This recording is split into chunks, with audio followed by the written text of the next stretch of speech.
आज हम कक्षा 9 विज्ञान के अध्याय 8 यानी गति या मोशन पर एक गहरी चर्चा करने जा रहे हैं।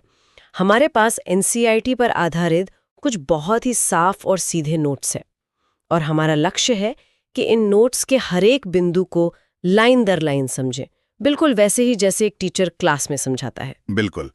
हम हर परिभाषा, हर सूत्र और हर उदाहरण को पहले शब्दशः पढ़ेंगे और फिर उसे आसान भाषा में समझेंगे, ताकि गति से जुड़े जितने भी कॉन्सेप्ट्स हैं वो पूरी तरह से साफ हो जाएं। तो चलिए शुरू करते हैं। ठीक है, तो सबसे पहला स्लाइड है अध्याय 8 गति, और इसमें पहला टॉपिक है गति का वर्णन। परिभाषा दी गई है, समय के साथ किसी वस्तु की स्थिति में परिवर्तन को गति कहते हैं। हाँ, इसका बहुत सरल सा मतलब है, अगर कोई भी चीज समय के साथ अपनी जगह बदल रही है तो हम कहते हैं कि वो गति में है। जैसे कोई चलती हुई कार हो या कोई दौड़ता हुआ इंसान। अच्छा, इसमें कुछ महत्वपूर्ण शब्द भी दिए गए हैं। पहला है निर्देश बिंदु यानी रेफरेंस पॉइंट। लिखा है वह बिंदु जिसके सापेक्ष किसी वस्तु की स्थिति बताई जाती है। निर्देश बिंदु मतलब एक फिक्स्ड पॉइंट जी, जिसकी मदद से हम ये बताते हैं कि कोई दूसरी चीज कहां पर है। इसके बिना तो हम गति को बता ही नहीं सकते। दूसरा शब्द है मूल बिंदु या ओरिजिन। लिखा है इसे मूल बिंदु भी कहा जाता है। वाह, ये निर्देश बिंदु का ही दूसरा नाम है। बेसिकली ये हमारी शुरुआती जगह होती है जहां से हम किसी भी दूरी को नापना शुरू करते हैं। यहाँ एक चित्र में उदाहरण भी दिखाया गया है। एक स्कूल है और एक रेलवे स्टेशन है जिनके बीच 2 किलोमीटर की दूरी दिखाई गई है और स्टेशन को निर्देश बिंदु बताया गया है। हाँ, उदाहरण में लिखा है यदि स्कूल रेलवे स्टेशन से 2 किलोमीटर उत्तर में है तो स्टेशन निर्देश बिंदु है। देखिए, इस उदाहरण में हम स्कूल की पोजीशन बताने के लिए किसका इस्तेमाल कर रहे हैं? रेलवे स्टेशन का। तो इसलिए रेलवे स्टेशन हमारा निर्देश बिंदु या रेफरेंस पॉइंट बन गया। ठीक है, ये बात समझ आ गई। अब अगला विषय है सरल रेखीय गति। यहाँ चित्र में एक सीधी रेखा है जिस पर 0 से 60 किलोमीटर तक के निशान हैं और कुछ बिंदु हैं O, A, B और C। ये चित्र एक सीधे रास्ते को दिखा रहा है जिस पर मान लीजिए कोई वस्तु चल रही है। तो अब 2 बहुत जरूरी शब्द आते हैं। पहला है दूरी। परिभाषा है वस्तु द्वारा तय किए गए पथ की कुल लंबाई, और उदाहरण दिया है O से A से C equals to 60 kilometres plus 25 kilometres equals to 85 kilometres. इसका मतलब ये हुआ कि वस्तु पहले 0 से 60 किलोमीटर तक गई, यानी बिंदु A तक, और फिर A से वापस 35 किलोमीटर वाले पॉइंट यानी C पर आई। तो उसने कुल कितना रास्ता तय किया? 60 किलोमीटर जाने का और 25 किलोमीटर वापस आने का। तो 60 और 25 यानी 85 किलोमीटर। ये कुल चली गई लंबाई है। A पर गए, उसके बाद C तक आए 35 किलोमीटर। हाँ, विस्थापन में हम ये नहीं देखते कि वस्तु कहाँ-कहाँ घूमकर आई। हम बस ये देखते हैं कि वो शुरू कहाँ से हुई थी, बिंदु O से, और अंत में कहाँ पहुंची, बिंदु C पर। तो O और C के बीच की सीधी दूरी कितनी है? 35 किलोमीटर। इसीलिए विस्थापन 35 किलोमीटर हुआ। इसीलिए नोट्स में एक बहुत जरूरी नोट लिखा है, विस्थापन 0 हो सकता है लेकिन तय की गई दूरी 0 नहीं हो सकती। ये बहुत ही जरूरी बात है। सोचिए, अगर आप घर से स्कूल गए और वापस घर आ गए तो आपकी शुरुआती और अंतिम जगह तो एक ही हो गई, आपका घर। इसलिए आपका विस्थापन 0 होगा, लेकिन दूरी, आने जाने में जो रास्ता तय किया वो दूरी 0 नहीं होगी। बिल्कुल सही। अब आगे बढ़ते हैं। अगला टॉपिक है एक समान और असमान गति। पहले है एक समान गति। जब कोई वस्तु बराबर समय अंतराल में बराबर दूरी तय करती है, मतलब अगर कोई गाड़ी हर घंटे ठीक 50 किलोमीटर चलती है तो उसकी गति एक समान है। स्पीड ना कम हो रही है ना ज्यादा। यहाँ चित्र में भी एक कार को सीधी सड़क पर दिखाया गया है जो हर 1 सेकंड में 50 मीटर की दूरी तय कर रही है। हाँ, ये चित्र एक समान गति का ही एक परफेक्ट उदाहरण है। समय यानी 1 सेकंड और दूरी यानी 50 मीटर हर बार बराबर हैं। ठीक है, अब है असमान गति। जब कोई वस्तु समान समय अंतराल में असमान यानी अलग-अलग दूरी तय करती है। उदाहरण है भीड़ वाली सड़क पर कार की गति। बिल्कुल, जैसे ट्रैफिक में गाड़ी कभी तेज चलती है कभी धीरे, मतलब बराबर समय में वो अलग-अलग दूरी तय कर रही है। यही असमान गति है। इसके चित्र में दिखाया गया है कि कार पहले 1 सेकंड में 10 मीटर चली, फिर अगले 1 सेकंड में 40 मीटर और फिर अगले 1 सेकंड में सिर्फ 5 मीटर चली। यहां देखिए, समय अंतराल तो वही है, 1 सेकंड, लेकिन तय की गई दूरी हर बार अलग-अलग है। इसीलिए ये असमान गति है। नीचे एक टेबल भी दी गई है तुलना के लिए। ऑब्जेक्ट ए हर सेकंड में 50 मीटर, 100 मीटर, 150 मीटर की दूरी तय कर रहा है और ऑब्जेक्ट बी 10 मीटर, फिर 50 मीटर, फिर 55 मीटर। इस टेबल से बिल्कुल साफ पता चल रहा है, ऑब्जेक्ट ए हर सेकंड में ठीक 50 मीटर आगे बढ़ रहा है, तो ये एक समान गति है। और ऑब्जेक्ट बी हर सेकंड में अलग-अलग दूरी तय कर रहा है, इसलिए ये असमान गति है। ठीक है, अब अगला टॉपिक है गति की दर का मापन, चाल यानी स्पीड। परिभाषा: वस्तु द्वारा इकाई समय में तय की गई दूरी को चाल कहते हैं और सूत्र है चाल बराबर तय की गई कुल दूरी कुल समय अवधि v = st। आसान शब्दों में कहें तो कोई वस्तु कितनी तेजी से चल रही है उसे चाल कहते हैं, और इसे निकालने के लिए हम कुल दूरी को कुल समय से भाग दे देते हैं। इसके मात्रक यानी यूनिट्स भी दिए हैं। SI मात्रक है मीटर प्रति सेकंड और अन्य मात्रक है सेंटीमीटर प्रति सेकंड और किलोमीटर प्रति घंटा। विज्ञान में हम ज्यादातर मीटर प्रति सेकंड का ही इस्तेमाल करते हैं, लेकिन आम जिंदगी में तो हम किलोमीटर प्रति घंटा मतलब kmh ही बोलते हैं। एक बहुत महत्वपूर्ण बिंदु लिखा है यहाँ पर, चाल एक अदिश स्केलर राशि है। इसमें केवल परिमाण मैग्नीट्यूड होता है, दिशा नहीं। हाँ, इसका मतलब ये है कि जब हम कहते हैं कि गाड़ी 60 किलोमीटर प्रति घंटा की चाल से चल रही है, तो हम सिर्फ उसकी तेजी बता रहे हैं। हम ये नहीं बता रहे कि वो किस दिशा में जा रही है। अच्छा, तो अगर दिशा भी बताएं तो वो क्या होगा? अगले स्लाइड पर है दिशा के साथ चाल, वेग यानी वेलोसिटी। परिभाषा है एक निश्चित दिशा में चाल को वेग कहते हैं। बस यही फर्क है। चाल और वेग में सिर्फ दिशा का फर्क है। हाँ। अगर हम कहें गाड़ी 60 किलोमीटर प्रति घंटा की चाल से उत्तर दिशा में जा रही है, तो ये वेग है। इसका सूत्र भी अलग है, वेग बराबर विस्थापन समय, दूरी की जगह विस्थापन। हाँ, और क्योंकि इसमें विस्थापन का इस्तेमाल होता है जो कि एक सदिश राशि है, इसलिए वेग भी एक सदिश राशि यानी वेक्टर क्वांटिटी है। एक और सूत्र दिया है, औसत वेग इक्वल्स प्रारंभिक वेग प्लस अंतिम वेग भागे 2। ये सूत्र सिर्फ तब काम करता है जब त्वरण एक समान हो। यहाँ एक बहुत अच्छा उदाहरण है। उषा 90 मीटर लंबे तालाब में तैरती है और वापस आती है। कुल दूरी 180 मीटर हुई, लेकिन विस्थापन 0 है। इसलिए उसकी औसत चाल तो 3 ms है, पर औसत वेग 0 ms है। तो एक बेहतरीन उदाहरण है जो चाल और वेग का अंतर साफ करता है। उषा 90 मीटर गई और 90 मीटर वापस आई, तो कुल दूरी हो गई 180 मीटर, जिससे औसत चाल निकल गई। लेकिन वो वापस अपनी शुरुआती जगह पर आ गई, तो उसका विस्थापन कितना हुआ? 0।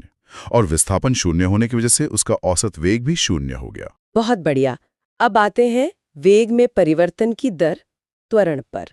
एक्सीलरेशन परिभाषा है इकाई समय में वेग में होने वाले परिवर्तन को त्वरण कहते हैं। सूत्र है A = VU/T। त्वरण का मतलब है कि वेग कितनी तेजी से बदल रहा है। जब हम गाड़ी का एक्सीलरेटर दबाते हैं तो उसकी स्पीड बढ़ती है। मतलब उसमें त्वरण होता है। हाँ, उसमें त्वरण होता है। इसका मात्रक भी अलग है, मीटर प्रति सेकंड स्क्वायर। यहाँ 2 चित्र हैं। एक में त्वरित गति दिखाई गई है जहाँ कार की स्पीड बढ़ रही है। दूसरे में मंदक या रिटार्डेशन है जहाँ कार की स्पीड घट रही है, यानी ब्रेक लग रहे हैं। बिल्कुल।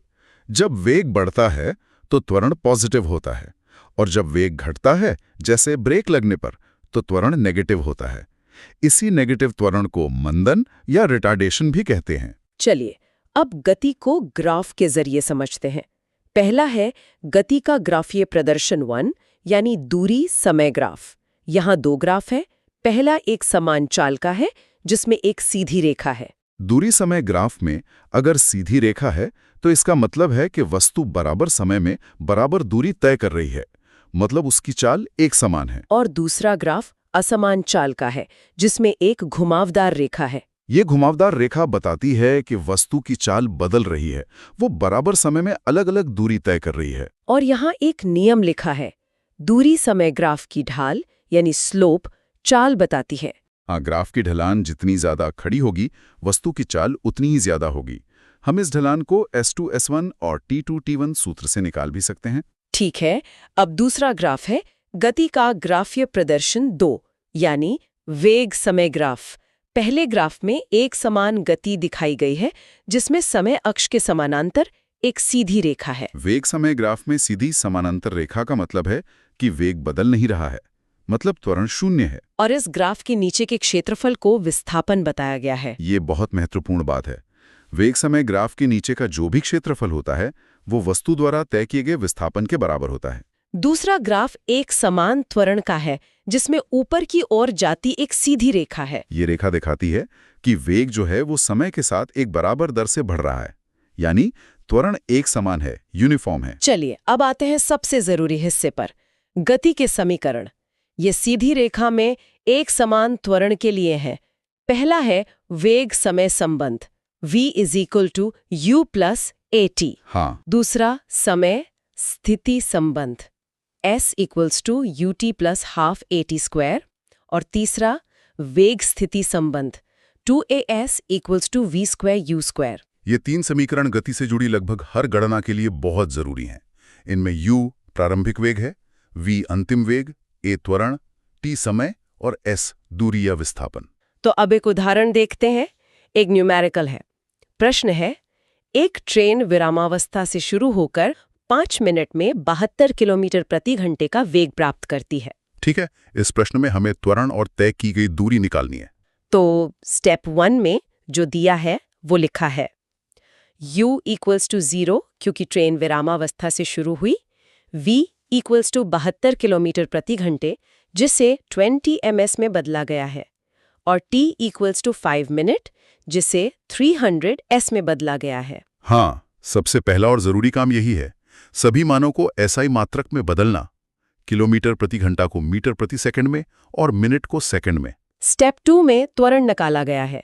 सूत्र इस्तेमाल किया है a = v - ut।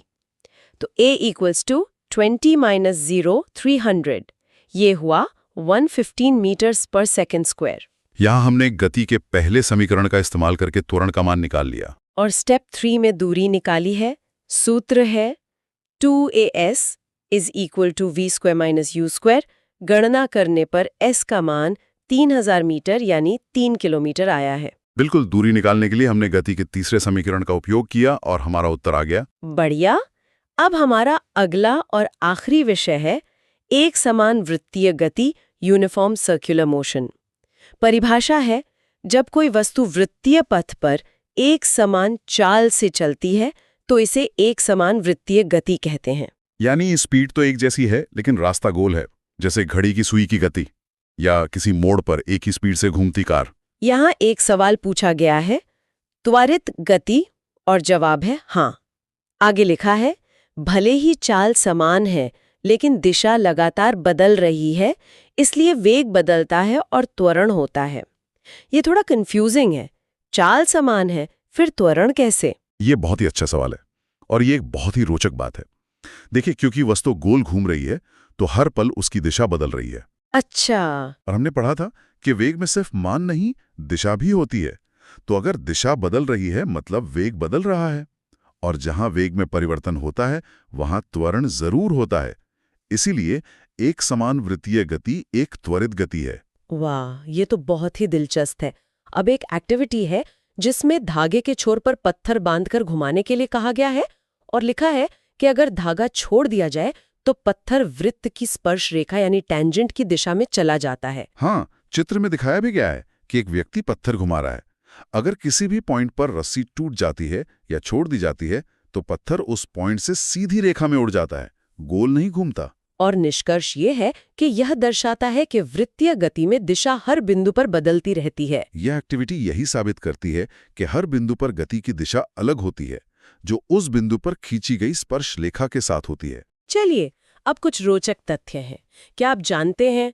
पहला है स्पीडोमीटर, यह वाहन की तात्कालिक चाल मापता है, और ओडोमीटर यह वाहन द्वारा तय की गई कुल दूरी मापता है। हाँ, हमारी गाड़ी या बाइक में जो सुई स्पीड बताती है वो स्पीडोमीटर है, और जो मीटर कुल किलोमीटर बताता है वो ओडोमीटर है। आगे लिखा है, हवा में ध्वनि की चाल 346 मीटर पर सेकंड होती है। ये ध्वनि की गति का एक मानक मान है। और पृथ्वी का सूर्य के चारों ओर घूमना एक समान वृत्तीय गति का उदाहरण है। हालांकि पृथ्वी का पथ पूरी तरह गोल नहीं है, पर इसे समझने के लिए एक अच्छा उदाहरण माना जाता है। ठीक है, अब आखिरी स्लाइड्स पर आते हैं।